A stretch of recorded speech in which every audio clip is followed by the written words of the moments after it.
Arsada dan Seminar Nasional Arsada tahun 2021 dimulai. Assalamualaikum warahmatullahi wabarakatuh. Selamat pagi, salam sejahtera bagi kita semua. Om Swastiastu, Namo Buddhaya, salam kebajikan, Shalom. Selamat pagi dan selamat datang kami ucapkan kepada para peserta dan tamu undangan Rakernas ke-12 dan Seminar Nasional Arsada yang diselenggarakan pada hari Kamis tanggal 18 November 2021. Puja dan puji syukur marilah kita panjatkan atas kehendak Tuhan yang Maha Esa, karena berkat rahmat-Nya lah kita dapat berkumpul bersama di tempat ini dalam acara Rakernas dan Seminar Arsada. Dr. Slamet Riyadi Yuwono, DTMNH MARS, selaku Dewan Penasehat Arsada, yang kami hormati Dr. Kuncoro Adi Puryanto MPes, Dewan Penasehat Arsada, yang kami hormati Dr. Ahmad Haryadi MSc, Dewan Penasehat Arsada, dan yang kami hormati Dr. Raden Heru Aryadi MPH, Ketua Umum Arsada, dan tentunya Ibu Bapak tamu undangan dan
hamdin, hamdan syakirin, hamdan naji, hamdan yukafu majidah.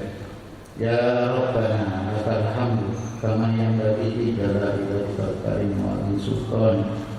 Subhanallah walhamdulillah wa la ilaha illallah wallahu akbar.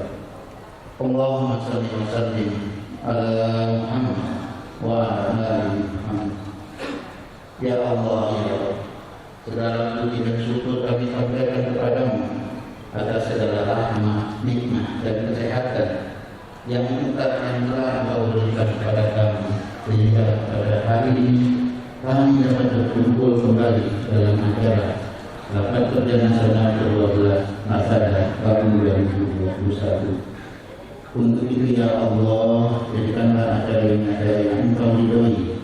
Kiranya momentum acara Rapat Kerja Nasional ke-12 Arsadah tahun 2021 ini Engkau jadikan sebagai pintu dan jalan bagi turunnya rahmat dan karunia bagi kami amanah sebagai abdi negara dan abdi masyarakat. Ya Allah ya Rahim, berilah kekuatan kepada kami agar kami mampu membantu tugas kami dalam memberikan pelayanan kepada masyarakat dengan sebaik-baiknya. Kemudian kami agar kami dapat menjadi kebenaran adalah benar. Ya Allah ya Rasul, ampunilah dosa kami, dosa kedua orang tua kami, para pejuang dan para kesehatan yang telah mendahului kita di masa pandemi COVID-19. Rabbana atina fid dunya hasanah wa fil akhirati hasanah wa qina adzabannar. Subhana rabbika rabbil izzati. Yang kami hormati Dr. Zainul Arifin SKM, silakan. Ketua Umum Arsada Bapak R. Heru Aryati MPH, yang saya hormati Ibu Sekjen Arsada, Ibu Dr. Anda Khofifah Ani Apoteker Mal, yang saya hormati rekan-rekan anggota pengurus pusat Arsada, yang saya hormati Ketua dan anggota Arsada wilayah seluruh Indonesia, yang saya hormati para peserta Rakernas Arsada tahun 2021 serta rekan-rekan panitia penyelenggara yang saya banggakan. Saya Dr. Zainul Arifin MKes selaku Ketua Panitia izinkan melaporkan mengenai kegiatan Rakernas 12 Arsada tahun 2021. Acara ini diselenggarakan pada tanggal 17 sampai 19 November tahun 2021 bertempat di Hotel Grand Mercure Kemayoran, Jakarta. Adapun tema Rakernas ini ialah mampukah RSD memberikan pelayanan yang bermutu dengan banyaknya peraturan perundang-undangan dalam adaptasi kebiasaan baru. Penyelenggaraan Rakernas ini akan diselenggarakan baik secara luring maupun daring. Dan adapun peserta luring saat sekarang ini telah tercatat sebanyak 280 peserta. Dan untuk peserta daring berjumlah 50 orang dan masih terus bertambah. Kesediaan Bapak Ketua Dewan Penasihat Arsada, Bapak Dr. Slamet Riyadi Yuwono DTM NH Mas, untuk membuka Rakernas 12 Arsada tahun 2021 ini. Demikian laporan dari saya. Kurang lebihnya mohon dimaafkan, dan saya akhiri billahi taufiq wal hidayah. Wassalamualaikum warahmatullahi wabarakatuh. Oleh Dr. Slamet Riyadi Yuwono DTM NH Mas. Dipersilakan. Assalamualaikum warahmatullahi wabarakatuh. Bismillah, alhamdulillah, la hawla wala quwwata illa billah. Yang kami hormati Bapak Dr. Umar Wahid, spesialis masih spesialis ya, spesialis paru atau pura-pura atau lupa-lupa. Kalau itu nggak praktek. Yang berarti teman-teman Dewan Penasehat ada Pak Budoro, ini yang barusan diberhentikan informasi karena pengurus baru, karena sudah 2 kali periode. Kami kemarin mengusulkan di ART, bagaimana kalau 3 kali? Kayak isu sudah berkembang gitu. Tapi tidak setuju aja, mohon maaf Pak Budoro. Berubah juga bagi Dewan Penasehat yang hadir, yang lainnya tidak sempat hadir pada pagi hari ini. Yang pasti Ketua Umum Arsada, yang kemarin juga sebagai Direktur Utama Lembaga Asosiasi Rumah Sakit Gambar Pusat dan Paripurna, dan seluruh pengurus yang ada, para peserta rapat kerja nasional Arsada, baik yang hadir secara luring di tempat ini, di Mas Fazarul, laporannya 280 lebih ya, targetnya 250, jadi lebih dari target. Dari kalau di Pemda ada 200. Kemudian juga yang di Bali juga saya lihat ada peserta sana yang mendengarkan pada pagi hari ini. Mungkin sebentar dulu untuk para teman-teman kita, baik di rumah sakit daerah swasta maupun yang di Panakesnya, yang setelah berkunjung kita, mudah-mudahan almarhum almarhumah beliau disituan. Untuk yang lainnya, terutama masih yang menyusul tadi, tentu ada seleksi latihan sebagainya. Bu Ketua Bu Direktur di Pak Bu Susi, saya kira nanti membuka untuk teman-teman yang masih ada, terutama daerah masih peserta sedikit, karena kita ini menghemat biaya, dan kalau bisa yang kita itu diadaptasi supaya itu tangganya. Maka rapat kerja nasional Asosiasi Rumah Sakit Daerah dengan resmi menyatakan di Bali.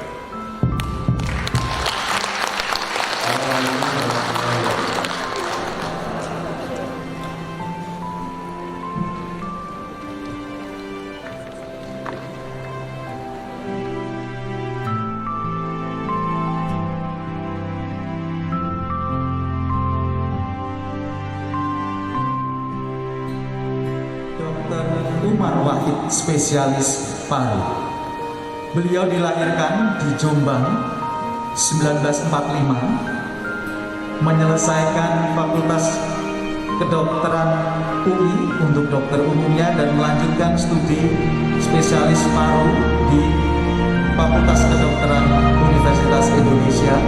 Beliau adalah pendiri Arsada, Asosiasi Puskesmas, Ketua Dewan Pembina dan Ketua Dewan Pengawas beberapa yayasan.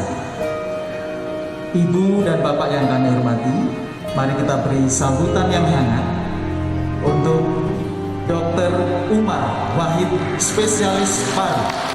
Wassalamualaikum warahmatullahi wabarakatuh. Sayyidina Muhammad bin Wala Ali Sayyidina wa ala alihi wasallam. Yang saya hormati Bapak Dr. Slamet Riyadi Wono, Ketua Dewan Penasehat Arsada. Yang saya hormati Bapak Dr. Heru Aryadi MPH, Ketua Umum Arsada. Yang saya hormati Bapak Dr. Kuncoro Adi Puryanto, MPes, Ketua Umum Arsada tahun 2010 sampai dengan 2016. Itu kalau saya nggak lupa ya. Oh ya, yang itu bekas dirjen, yang di atas itu hanya bekas dirjen. Nah, itu Pak Slamet ya. Saya tahu diri, jadi saya cuma di rumah sakit ya. Mohon maaf Bapak. Bapak Ibu sekalian ya.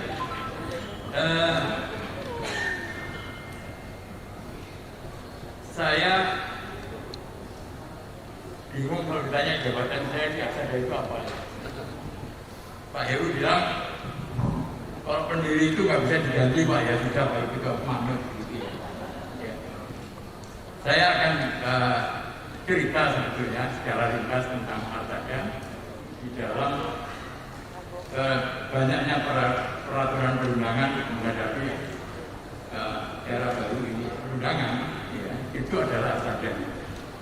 Versi enggak ya Pak Heru, nggak ada urusannya dengan peraturan perundangan didirikannya. Saya memakai patokan waktu undang-undang pemerintahan daerah. Ada 4 ya. Yang satu Undang-Undang Nomor 5 Tahun 74 tentang pokok-pokok pemerintahan daerah. Pengelolaan keuangan ikut ICW.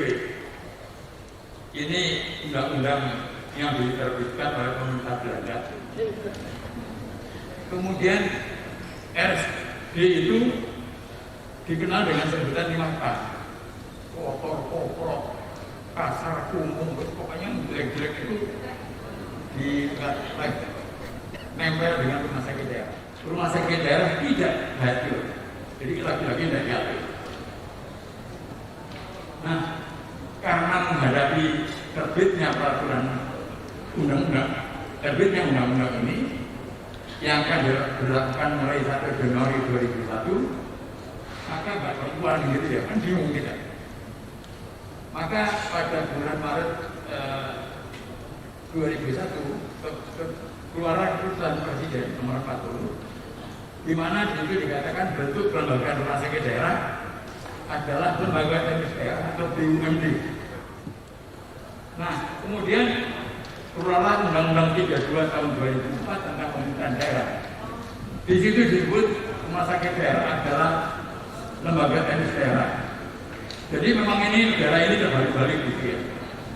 Tapi karena kita yang beruntung kan dia ngobrol-ngobrol, kemudian tanda tangan oleh beliau. Jadi enak juga, jadi pengurus asal sudah ditraktir makan, dikasih undang-undang ini, peraturannya ditandatangani. Kemudian keluarlah Undang-Undang 44/2009 tentang rumah sakit. Sebetulnya undang-undang ini yang seharusnya menjadi patokan utama untuk mengatur rumah sakit. Nah, di situ dengan tegas dikatakan rumah sakit daerah adalah lembaga teknis daerah dengan pengelolaan Badan Layanan Umum Daerah. Ya. Kenapa bisa begini? Karena kebetulan diteruskan Pak Heru berusaha betul untuk melakukan revisi terhadap peraturan pemerintah ini. Ya. Maka dilakukanlah judicial review ke Mahkamah Agung tentang peraturan pemerintah ini. Judicial review ini menghasilkan orang yang paling berani di Indonesia. Karena judul reviewnya lawan presiden.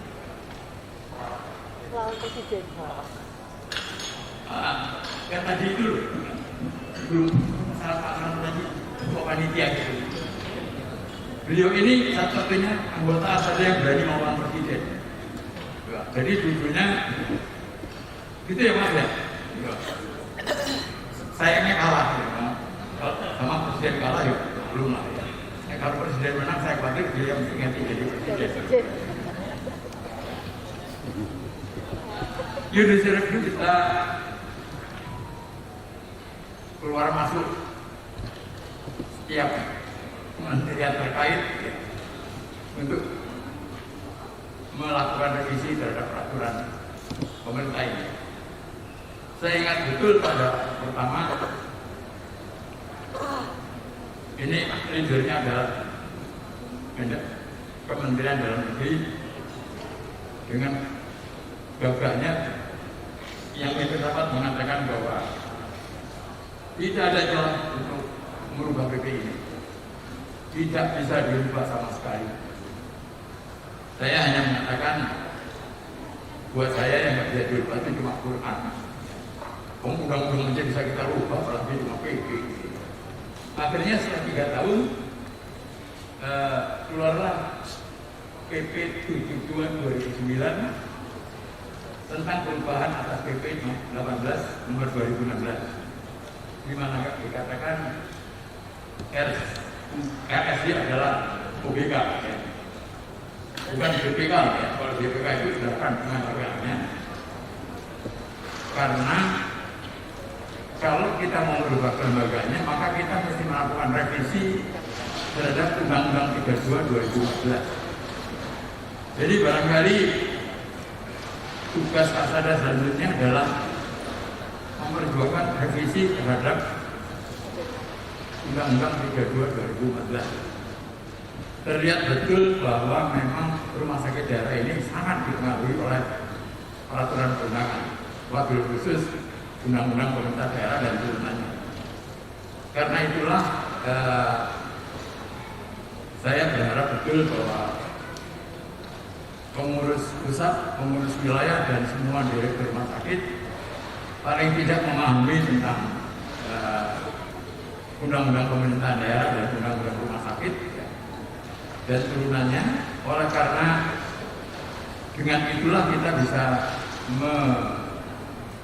memimpin rumah sakit dengan baik, ya. Banyak peluang yang timbul kalau kita membaca undang-undang itu.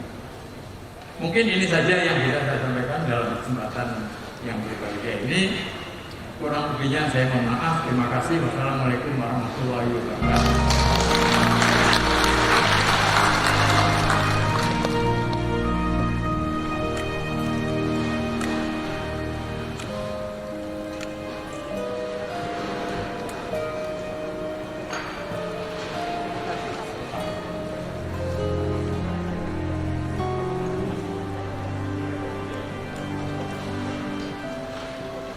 Keynote speech Menteri Kesehatan dan kali ini akan disampaikan oleh Direktur Mutu dan Akreditasi Pelayanan Kesehatan Kemenkes Republik Indonesia. Yang kami hormati Dr. Talsum Komaryani MPPM, kami silakan dan akan disampaikan secara daring oleh beliau.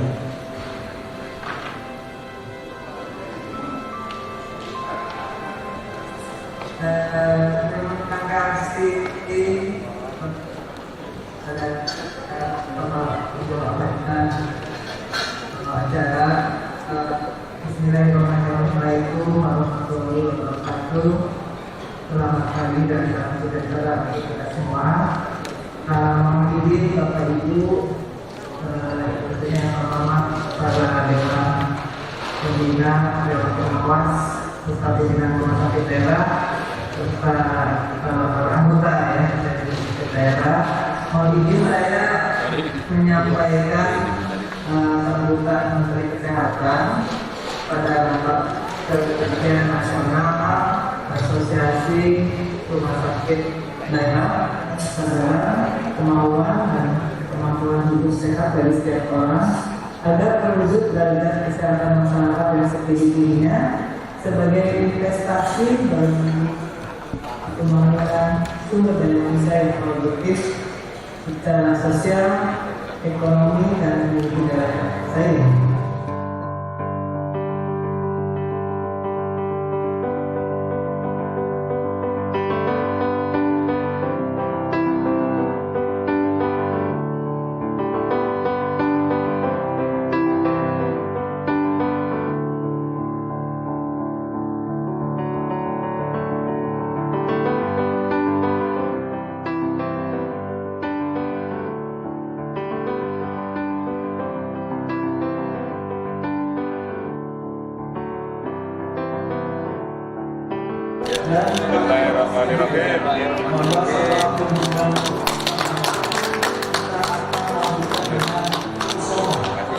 dan kemudian nanti selanjutnya kita akan bertemu dan berkumpul kembali di ruangan untuk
baru itu penggunanya spesial baru. Ya ini ada rencana nanti untuk di TV solution. Jadi pakai baterai bisa sampai 100 mas. Iya betul. Dan ini sudah di Cuma bisa buat apa? Foto aja. kalau ini karena memang basicnya untuk basic ini ya dok. Jadi untuk screening.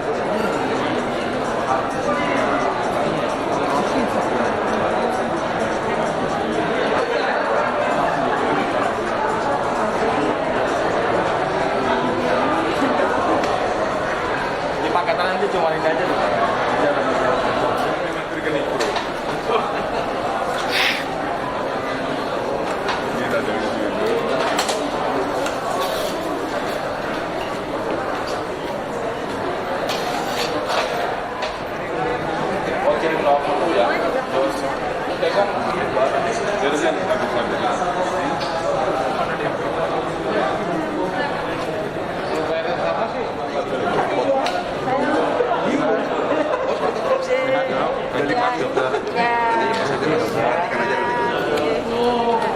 Kemarin saya lihat Nggak boleh di sini bisa jadi batang ketua presiden.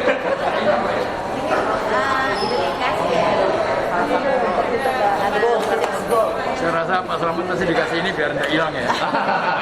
Itu untuk printernya Gus. Itu bisa nyambung ke IT-nya. Gitu. Ini gelang yang paling bagus ini. Jualan buah sama buah.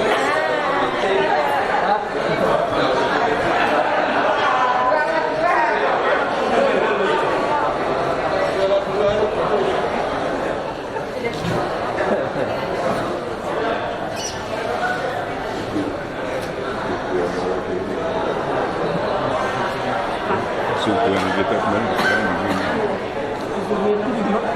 begini.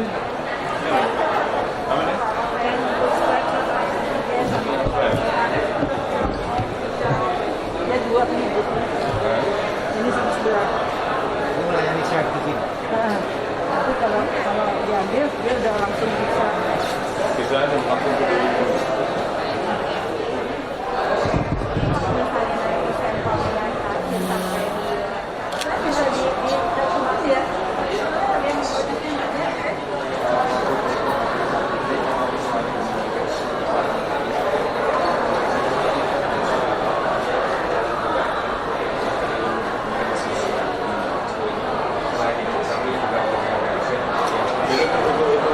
tadi ya. Itu tahun depan ada screening khusus.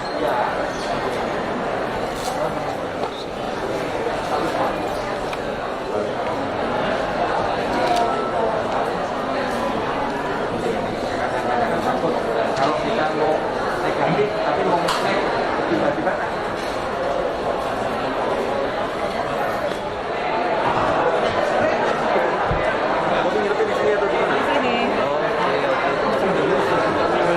sama dicampur deh jus itu masih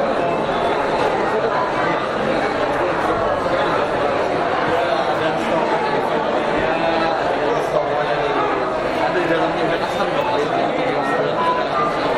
jadi tinggal pesan bisa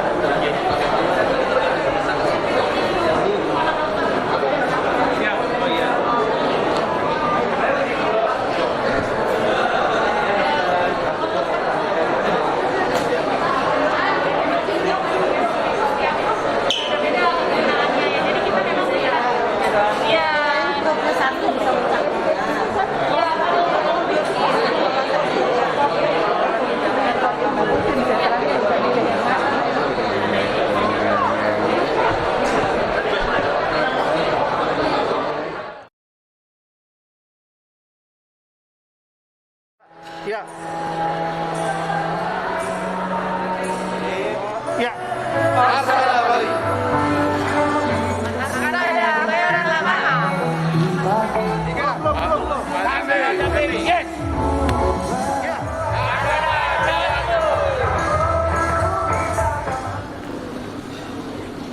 Assalamualaikum warahmatullahi wabarakatuh.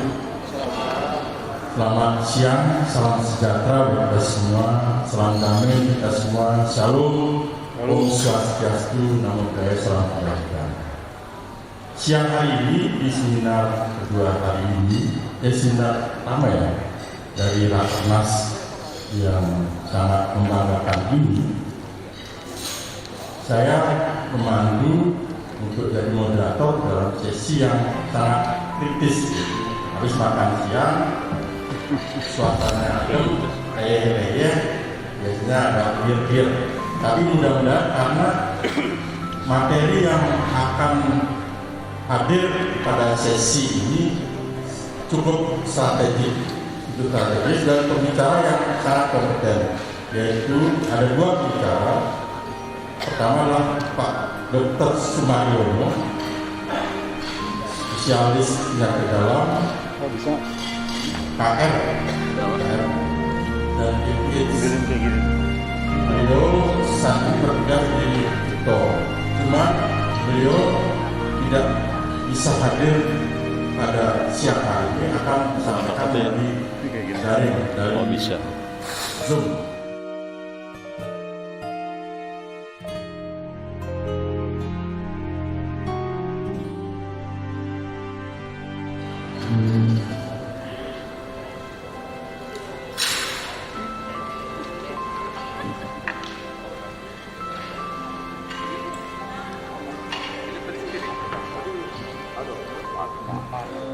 Kasus COVID-19 di dunia memang masih fluktuasi, ada terutama beberapa negara di Eropa masih ada peningkatan. Tapi alhamdulillah di Asia khususnya di Indonesia kondisinya terus menurun. Ini memberikan kesan bahwa memang kita perlu melakukan penyesuaian orang dinas kesehatan. Dan tujuan utamanya adalah untuk melakukan pembatasan, untuk containment, dengan tujuan lainnya adalah untuk efisiensi. Masih ada potensi, ada risiko untuk tapi kemungkinannya kecil, yaitu area layanan yang bukan untuk kasus suspek atau ruang pelayanan yang bukan COVID. Dan untuk pelayanan ini harus dapat ditempatkan, bisa ditempatkan satu gedung dengan sistem tata udara terpisah. Memang mungkin sebelumnya ada beberapa pernah mungkin ada anjuran masalah bahwa sebaiknya pelayanan COVID dilakukan sendiri terpisah dari gedung yang lain. Tetapi kalau kita bisa melakukan hijau pada saat awal pandemi, jadi cukup banyak area yang masuk di zona merah, yaitu satu layanan COVID pasti, layanan isolasi untuk diri pasti, kemudian emergency di ruang emergency satu itu kami kategorikan merah, kemudian ruang dermatologi. Nah, ini adalah artinya cukup banyak pun tindakan. Nah, demikian juga sebaliknya untuk kasus yang non COVID-nya saya dilakukan perawatan dan tindakan, maka ada saatnya peningkatan kapasitas untuk layanan non COVID pelayanan.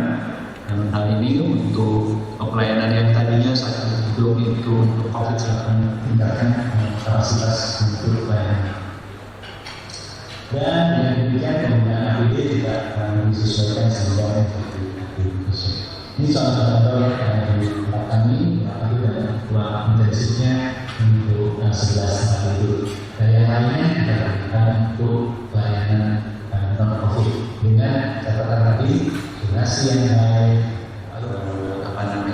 jaga jarak menuju kantor biasa.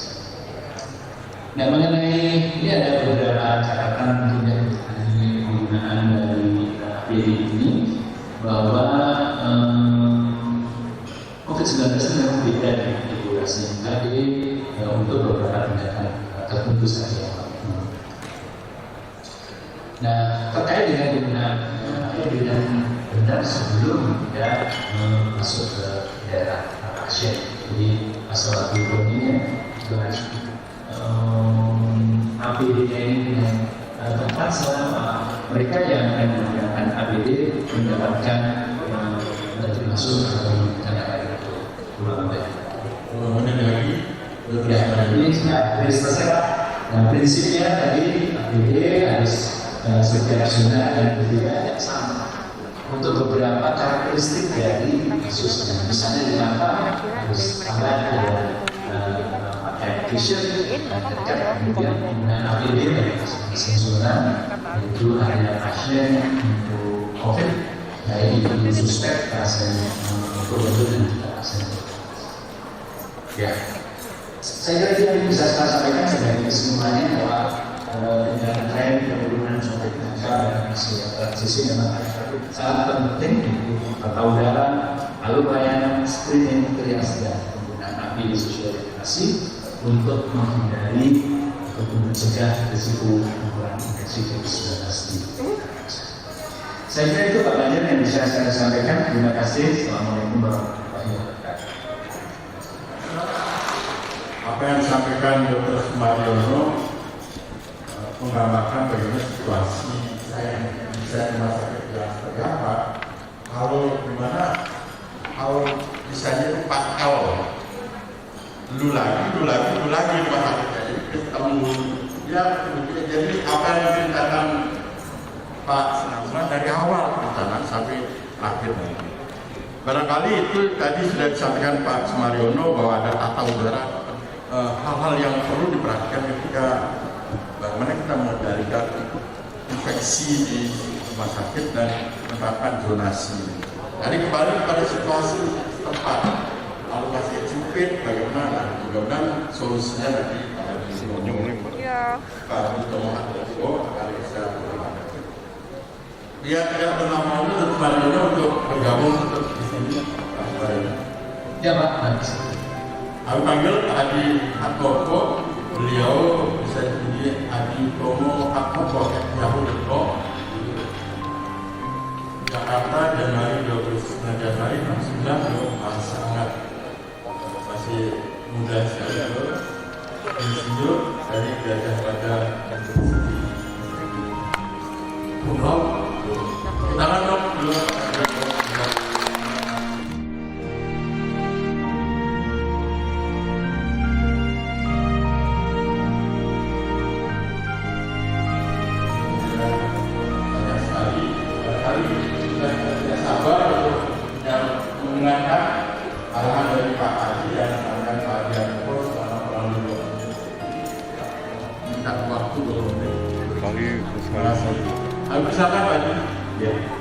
Terima kasih sudah pengajar biasa harus mengoperasikan diri.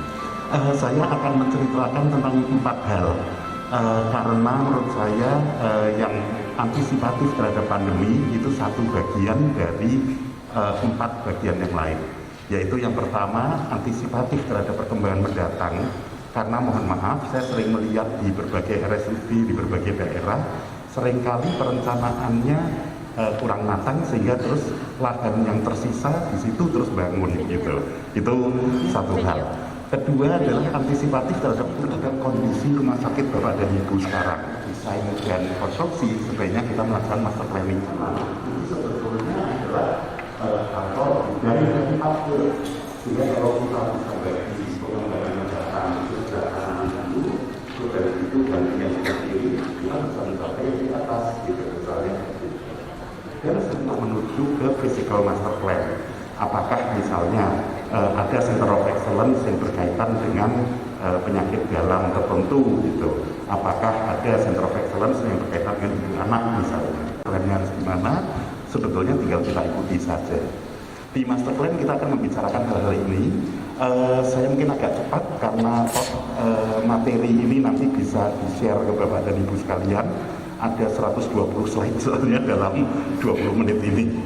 Sehingga tujuannya sebenarnya adalah proper function dan zoning seperti tadi disampaikan juga, tapi juga efficient circulation dan effective separation. Jadi mana yang harus dipisah, mana yang kita harus bisa dengan gampang sirkulasi. Jujur saya pernah di sebuah daerah, sebuah rumah sakit 5 hektar lahannya, IGD-nya di sudut yang satu, diagnostiknya di sudut yang lain, kamar bedahnya di sudut yang lain.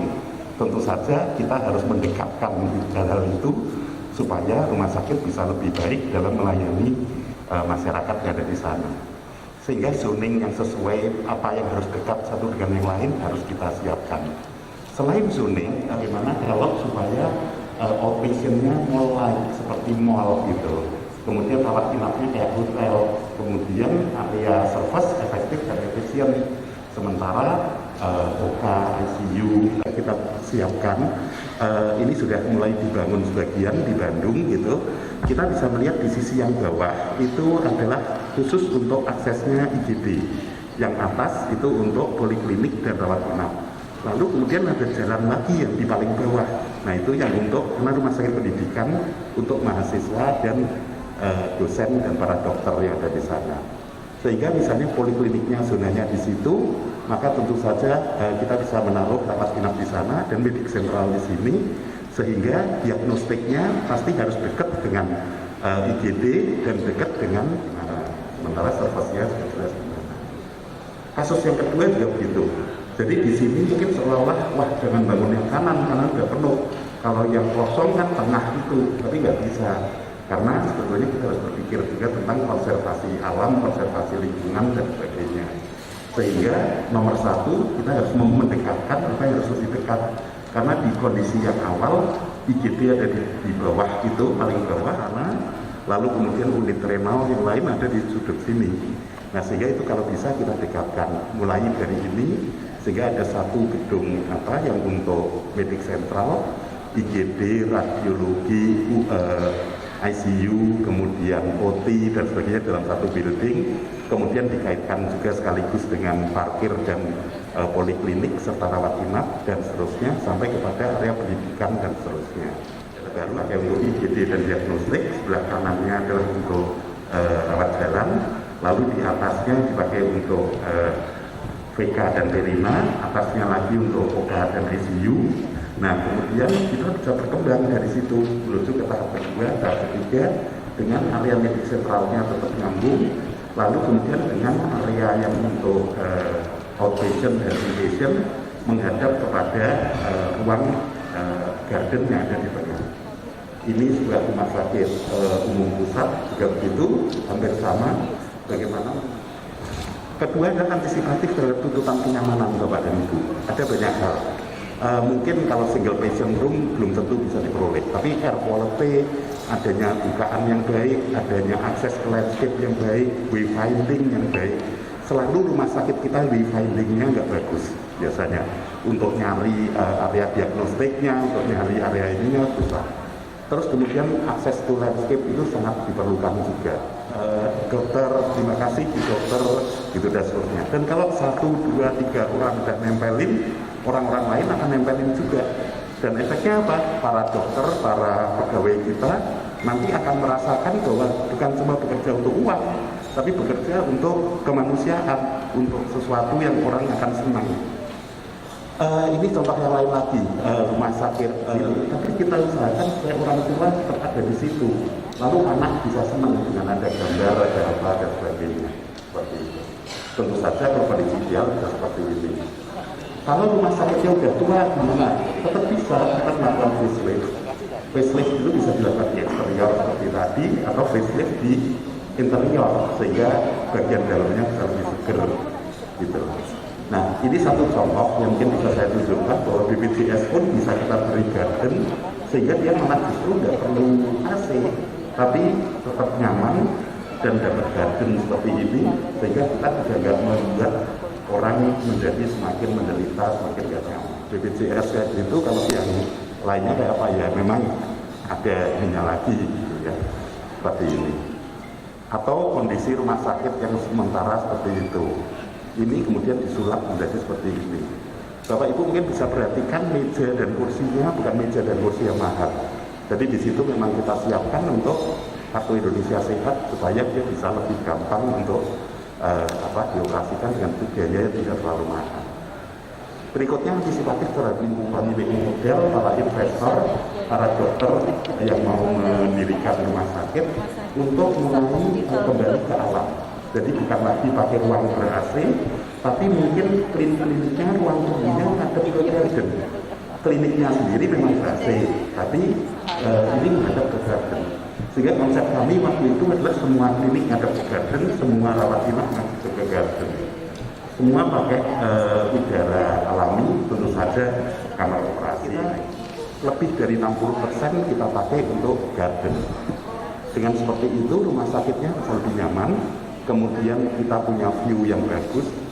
Nah kalau ini di tempatnya Pak Gus Bandar, kita mencoba menyiapkan satu tempat di mana orang bisa mendapatkan perawatan yang nyaman di situ, klinik yang lebih nyaman dan sebagainya, lebih clean dan ininya.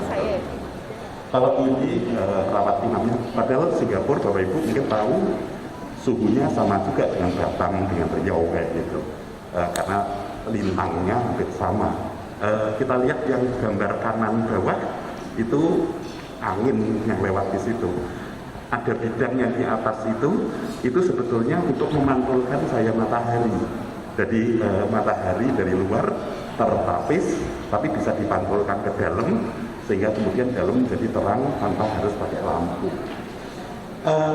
Green gardennya untuk fisioterapi dan sebagainya, dari atas sekaligus jadi view untuk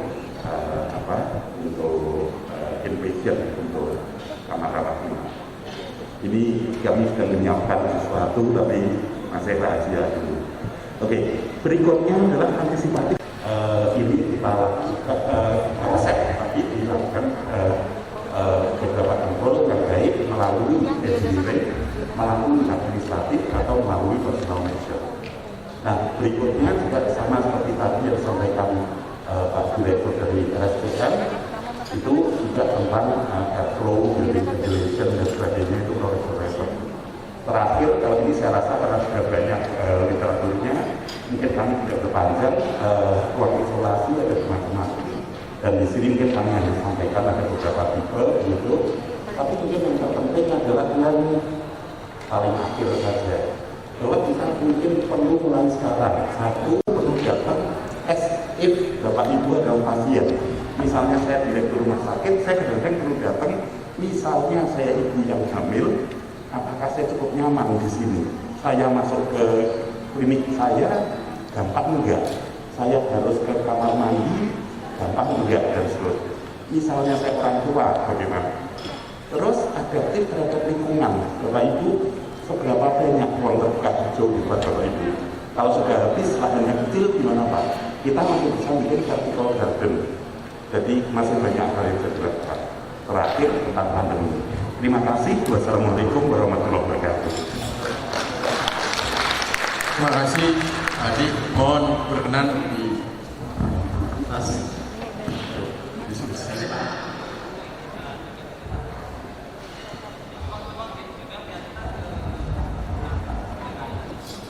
Baik dok, izin kami bersatu AGB COVID yang membutuhkan tekanan negatif. Mohon keterangannya. Semarang. Ya. Terima kasih Pak Anja. Ya. Mungkin nanti juga Pak Adi bisa menambahkan barang. Ya. Secara umum mungkin saya bisa sampaikan bahwa ada perbedaan antara yang COVID tadi dengan yang non COVID.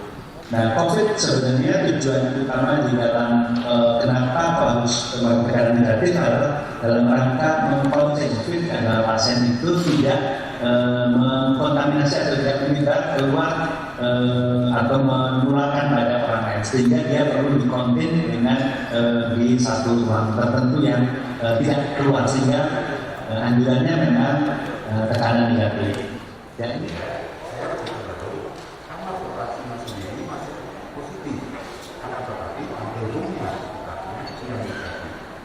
Kalau saya mikir begitu tapi monggo kalau mungkin ada bapak yang lebih besok mohon kami bisa.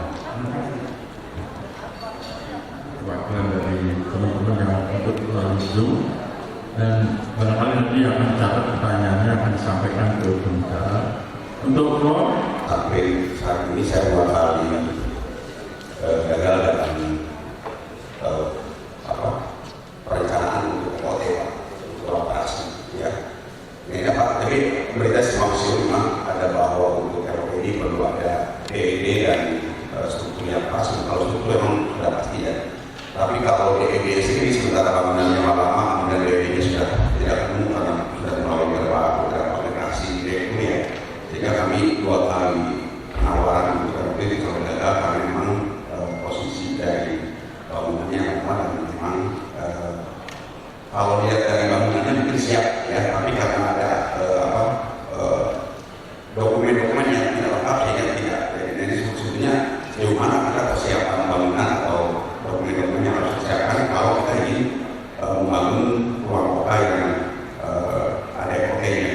pertama.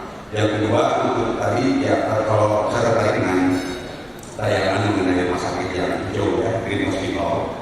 Ini tentunya kalau misalkan kita ingin mengacu pada bangunan Green Hospital yang sebenarnya itu RTH juga sangat berpengaruh ya, di mana untuk yang normal saja bangunan-bangunan yang normal untuk kantor itu kan RTH-nya minimal 20%. Sementara Green Hospital itu harus mencapai 40% RTH-nya. Nah, di saat kita mempunyai yang existing sekarang bangunannya RTH-nya karena memang luasnya tidak terlalu luas, maka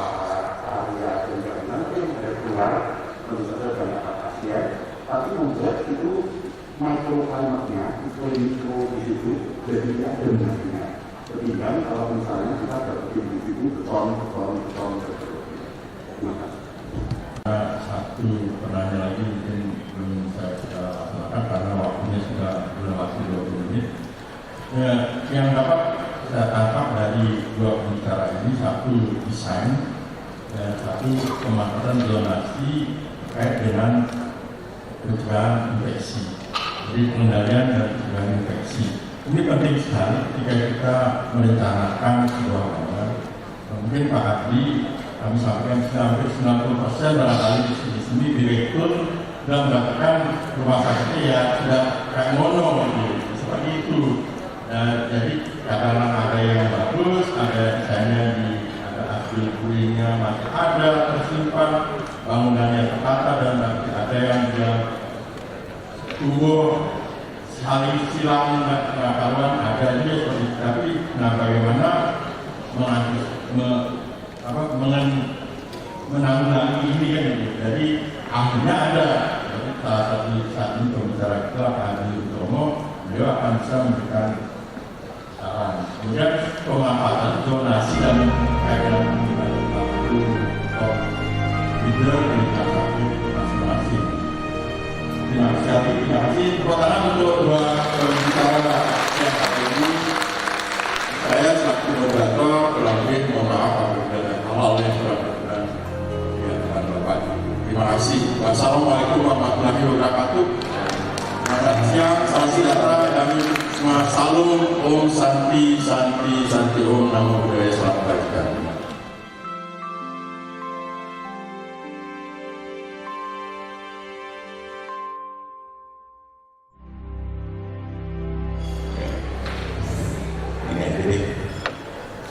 Upaya perbaikan dulu slide berikut.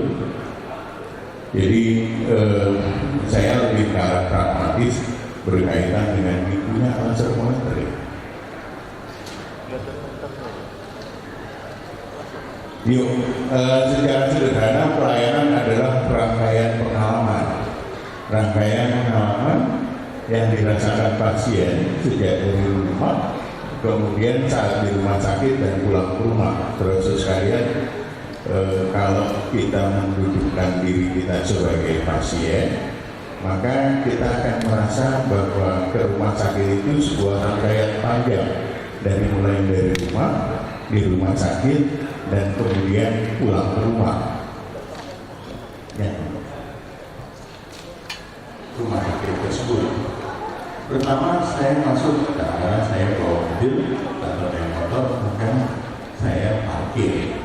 Kemudian masuk ke dalam rumah sakit, itu gerbangnya gerbang front office ataupun apa.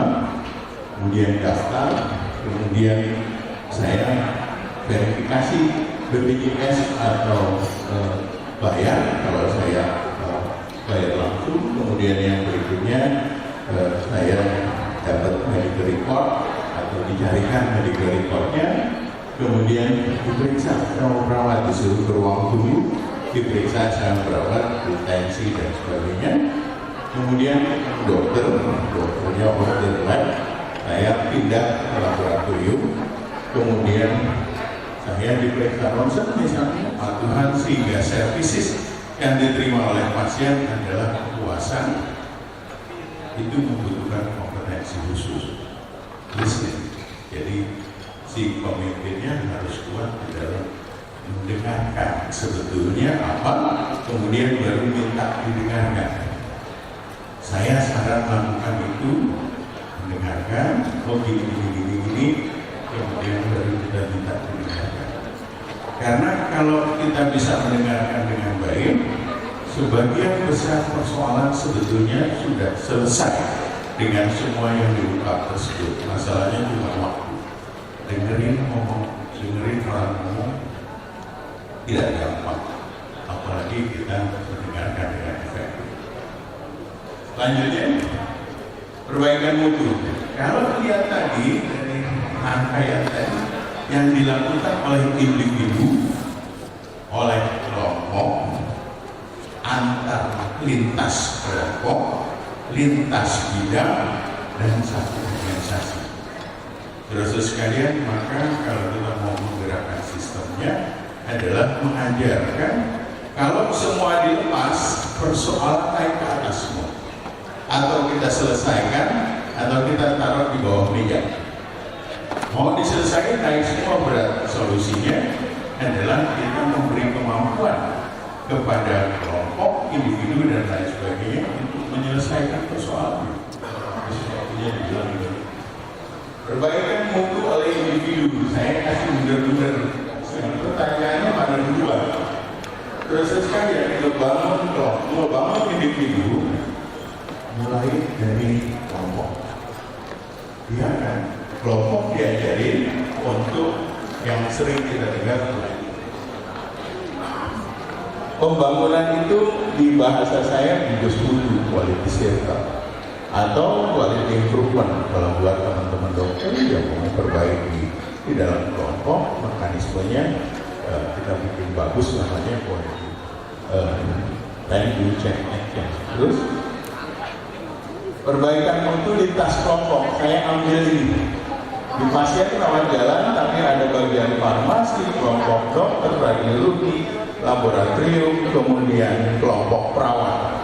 Kalau mereka duduk bareng, kemudian memperbaiki flow dari aktivitas pameran, perawat dari itu bisa kemudian mulai digabung, dilihat persoalan dirawat jalan, dirawat inap, logikanya sama, langsung terjadi disepakati. Kalau sudah terintegrasi tersebut, kita bisa sebut sebagai integrated care. Kira-kira seperti itu. Artinya apa? Kalau dia masuk dengan satu penyakit tertentu, kalau ada 100 kasus kemudian kita tahu, mungkin kita tahu ini begini, 3 hari atau 4 hari mestinya standar bisa.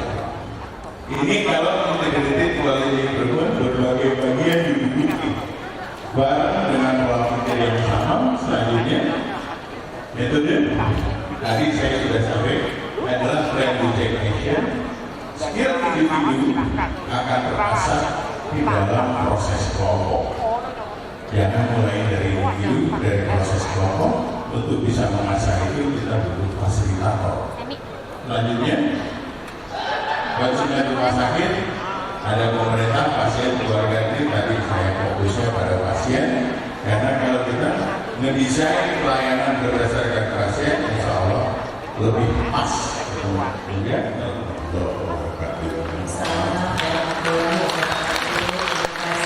saya tadi ragu-ragu mau habis karena yang menarik sekali yang tadi disampaikan oleh Pak Dr. Ahmad Haryadi. Sesi pertanyaan nanti setelah 3 narasumber kita memaparkan, tapi tolong dicatat ini ya. Selamat siang, Assalamualaikum warahmatullahi wabarakatuh, Bapak Ibu sekalian. Salam sejahtera untuk kita semua. Pertama-tama kami ucapkan terima kasih pada Pak Guru dan jajarannya telah menangani kami dari habitat yang agak berbeda ya. Biasanya ini dari semuanya luar pengalaman saya ada unik, maksudnya saya ini tahu saya masih 7 tahun jadi luar biasa satu kehormatan buat saya bisa ada masih di bawah arahan dari para sesepuh. Jadi di sini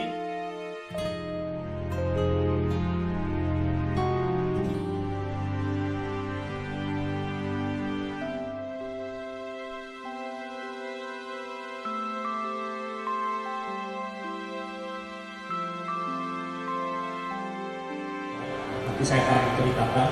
Dan bagaimana patient centric ini menjadi satu metode baru atau menjadi pola pikir yang menjadi dasar untuk kelola rumah sakit ke depan, Bapak Ibu sekalian. Nah, untuk itu rumah sakit bukan hanya perlu transisi, tapi saya kira juga perlu melakukan transformasi besar. Bahwa transisi dari fase ke fase berikutnya, dari COVID menuju pasca pandemi, pasca endemi bahkan, itu tidak akan lagi sama seperti masa sebelum pandemi. Makanya tadi ada Pak Adi menyampaikan mengenai kondisi arsitektur saat ini dan kedepannya evolving. Bahwa teknologi yang berubah, digitalisasi ini jangan-jangan membuat banyak pasien tidak lagi pergi ke rumah sakit. Dan ini sudah terjadi. Next slide. Ya, beberapa cepat saja ini megatrend yang sedang terjadi saat ini, yaitu jadi pergeseran kondisi demografis, ya, digitalisasi di berbagai hal, nanti kami akan sampaikan. Bahkan 1-2 hal itu bisa mempercepat pekerjaan dokter. Membaca hasil radiologi tidak lagi sepenuhnya dibaca oleh dokter, tapi sekarang ada software yang sudah membaca dulu, kemudian baru masuk ke dokter radiolog, baru tinggal diinterpretasikan secara lebih akurat. Bahwa terjadi globalized industry.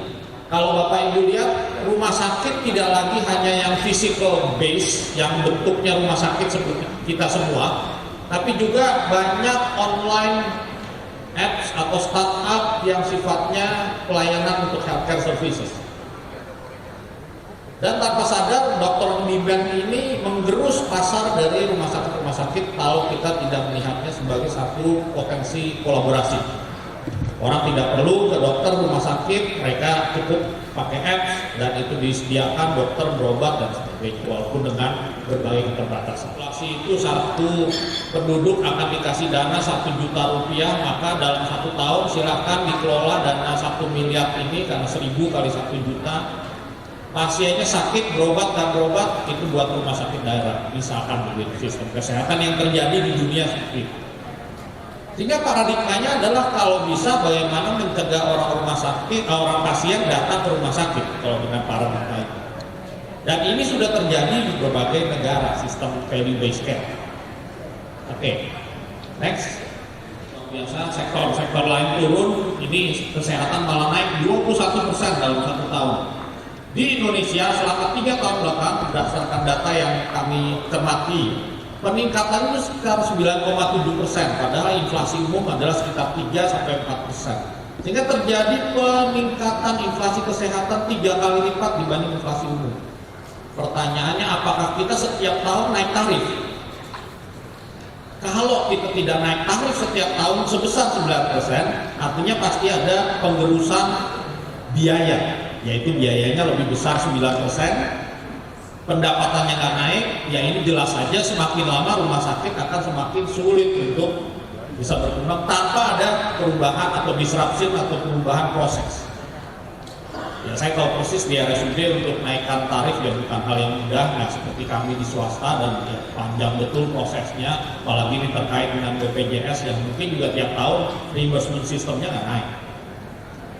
Ini masalah besar buat rumah sakit yang saya kira ini menjadi wake up call. Kalau kita tidak melakukan transformasi di dalam bisnis model, jangan-jangan, ya saya sih nggak percaya rumah sakit daerah akan tutup karena pemerintah pasti akan support. Namun daya saingnya akan semakin berkurang, Bapak Ibu sekalian. Next. Ya, sementara genomics database, jadi dia punya profil genomics dari seluruh populasi dan itu jadi database. Google masuk ke healthcare platform, termasuk telekonsultasi sudah dan penyimpanan data medical record. Apple nyambungkan alat-alat gadget kita semua dengan ada yang namanya Apple Health. Amazon bahkan buka virtual clinics. Pertanyaannya RSUD kita bikin masuk ke IT nggak? Enggak, tapi IT bisa masuk kemana-mana. Sehingga kalau kita tidak hati-hati Bapak Ibu sekalian dan tidak melihat mencermati ini sebagai potensi kolaborasi, saya kok khawatir pasar yang ada akan tergerus. Dan mereka bisa melakukannya dengan harga yang lebih murah daripada di rumah sakit. Sehingga ya ini pertanyaan sensasional. Apakah mungkin BPJS ke depan daripada bekerja sama reimbursement-nya dengan RSUD bisa langsung bekerja sama dengan Microsoft karena biayanya lebih murah dengan mutu yang lebih baik? Bukan hal yang nggak mungkin.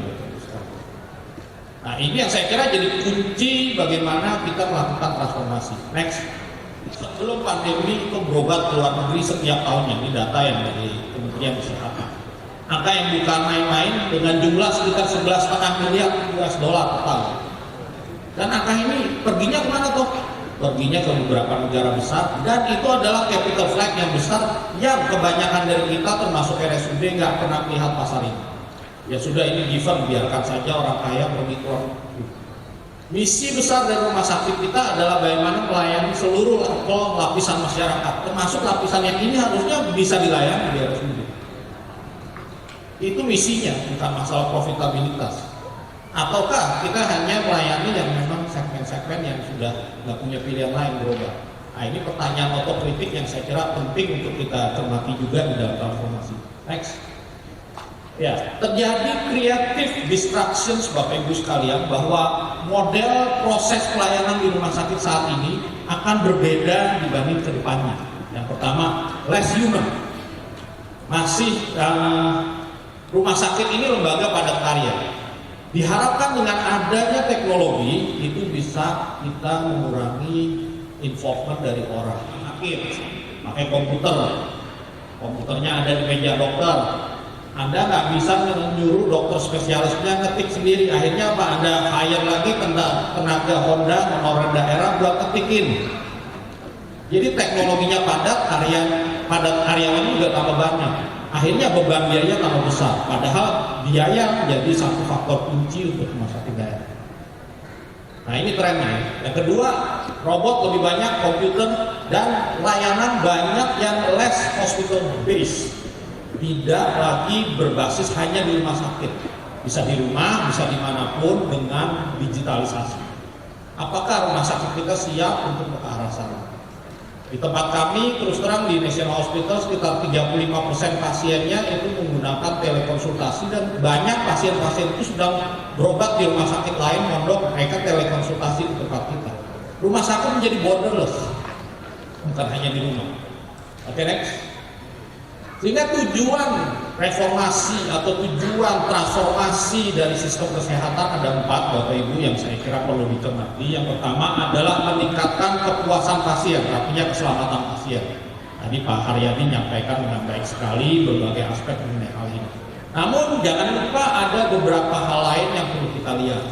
Improving community health, bahwa rumah sakit daerah, apalagi kalau sampai arahnya ini ke value based care, bukan hanya tempat orang sakit, tapi bagaimana kita menjaga orang tidak sakit. Bagaimana orang bisa hidup sehat, dan itu menjadi salah satu indikator dalam sistem reimbursement. Yang ketiga, reducing cost. Dengan adanya banyak teknologi, itu bukan meningkatkan biaya, tapi justru harus bisa membuat lebih murah. Contohnya kami menerapkan sistem, nanti kita lihat lebih dalam, cloud radiology. Jadi kita menerapkan orang yang MRI, CT scan di tempat kita tidak perlu bawa pulang film lagi, tapi kita kasih link, disimpan di cloud. Sehingga setiap saat pasien butuh itu tinggal di-share. Dengan penerapan teknologi itu terjadi 40% penurunan biaya radiologi. Nah, ini yang saya contohkan bahwa teknologi itu justru bisa reducing cost kalau dipakai dengan cara yang benar.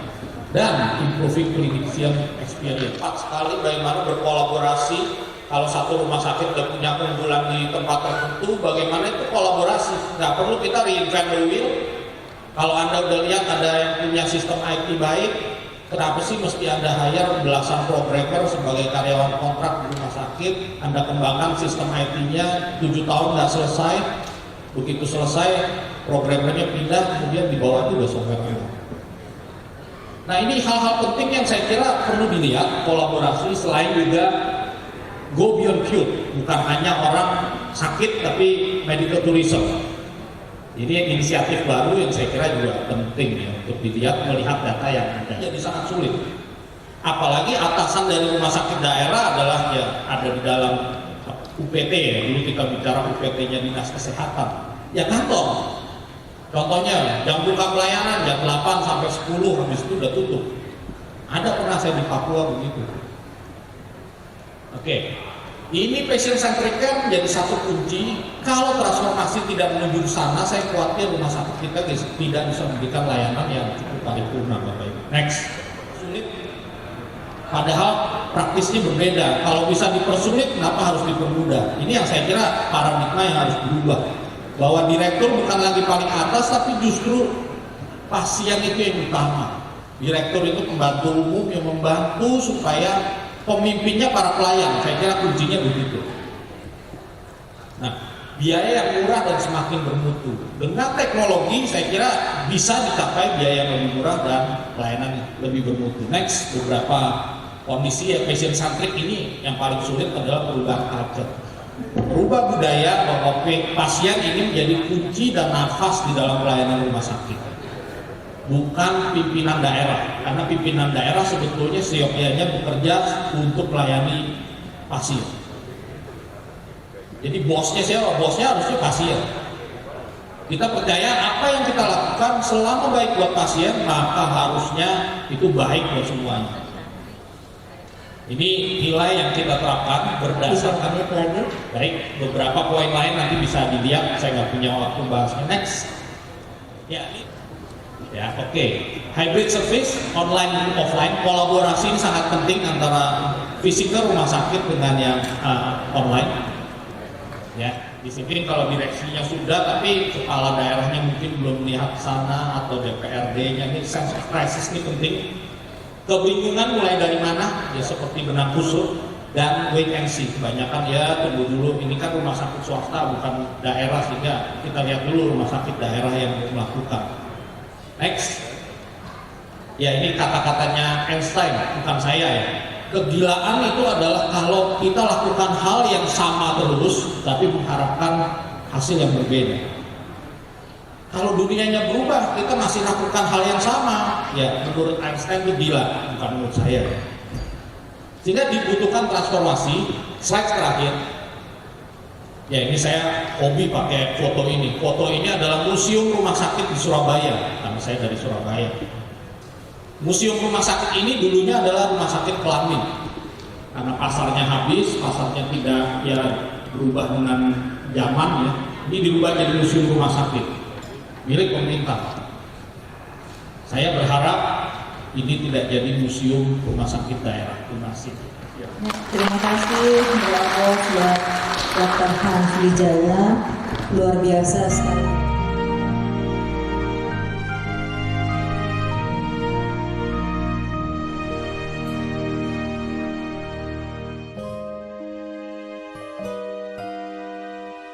Terjadi beberapa interaksi antara bermacam-macam tenaga kesehatan.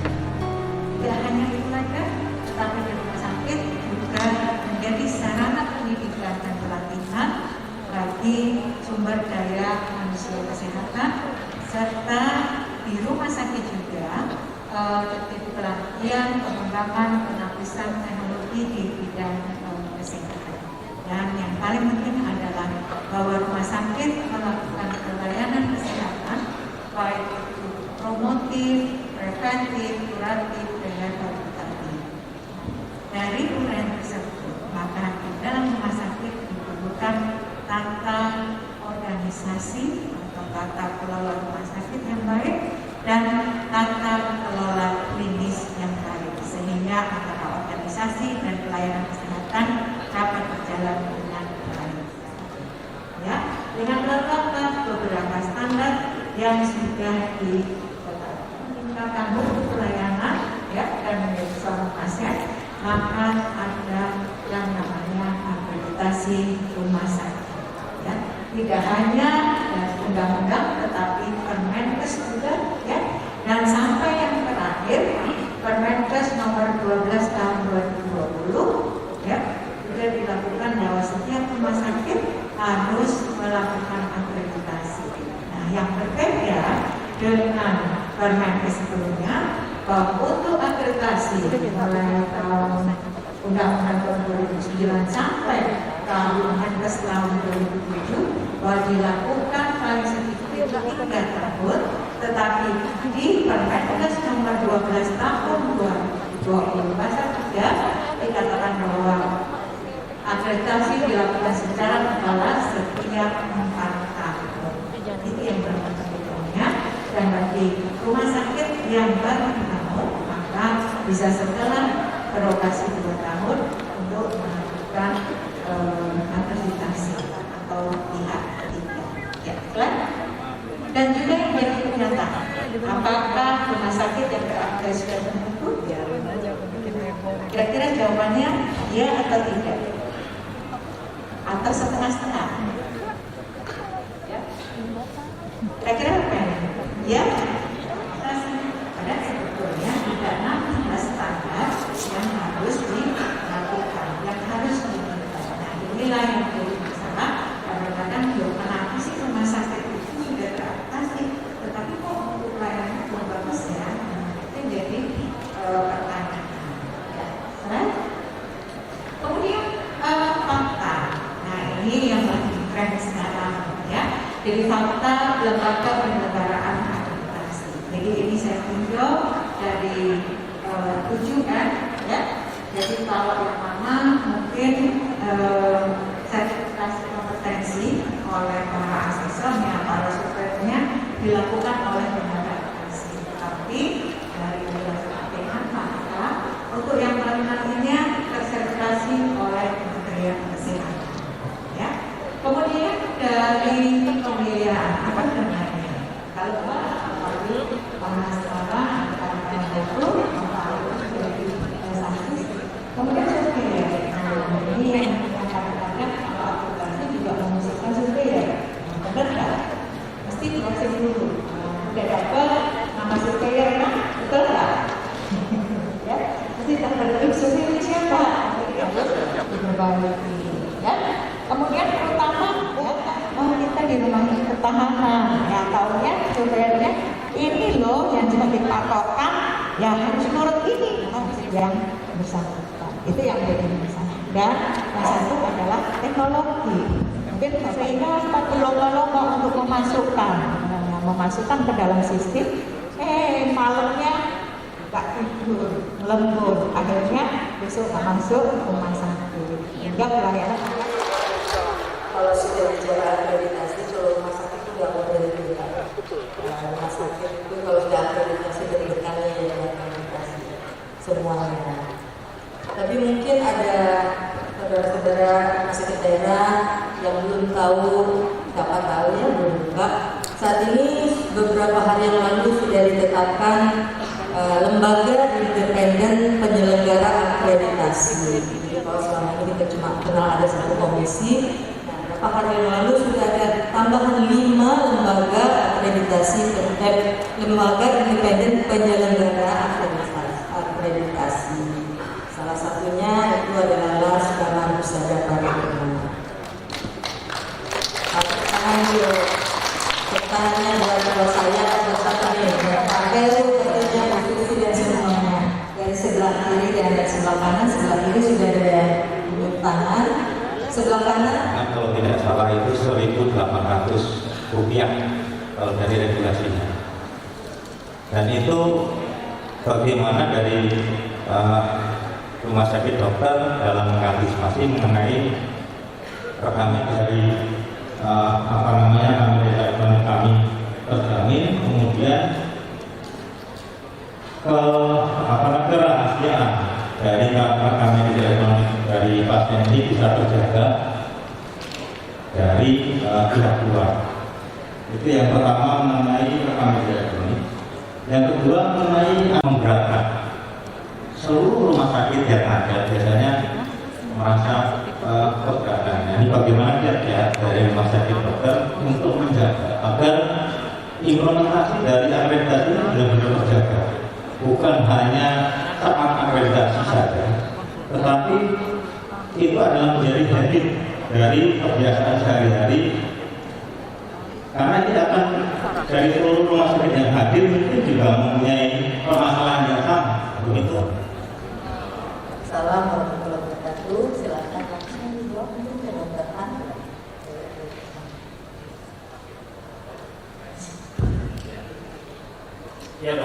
memang ini masalah yang utama ya ketika bicara pelaksanaan electronic medical record itu pasti terjadi ya resistensi. Sehingga sebagai pemimpin saya kira harus satu yang perlu kita samakan persepsinya.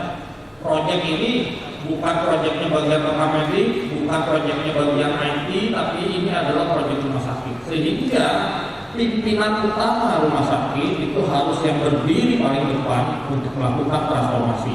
Itu dulu. Jadi kalau ini dianggap sebagai proyeknya departemen atau instalasi tertentu, kok saya yakin pasti gagal. Artinya pemimpin harus berdiri paling depan kalau sampai ada resistensi, dan tugas pemimpin itulah yang menginfluence orang-orang itu. Biasanya yang sulit adalah pelaksanaannya di para dokter untuk pakai electronic medical record. Kenapa begitu? Ya bisa dimengerti, pasiennya begitu banyak, mereka berubah, tentu butuh effort khusus.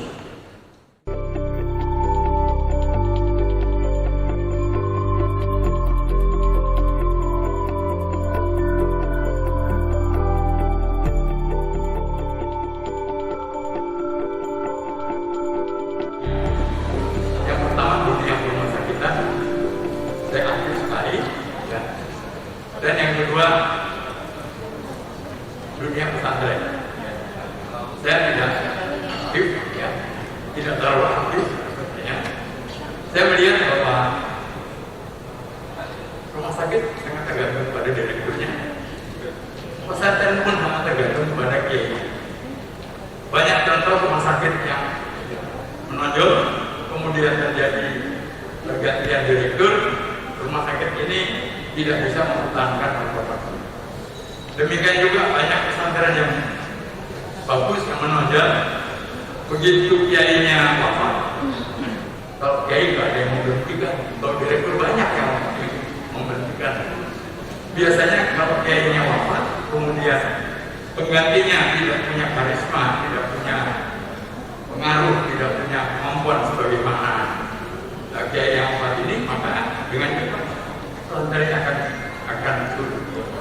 Jadi di dua dunia ini saya melihat ada kesamaan. Barangkali itu saja yang bisa saya sampaikan pada kesempatan malam ini, karena sebentar lagi kita akan mengadakan rapat organisasi yang masih dipimpin Ketua Umum. Jadi kita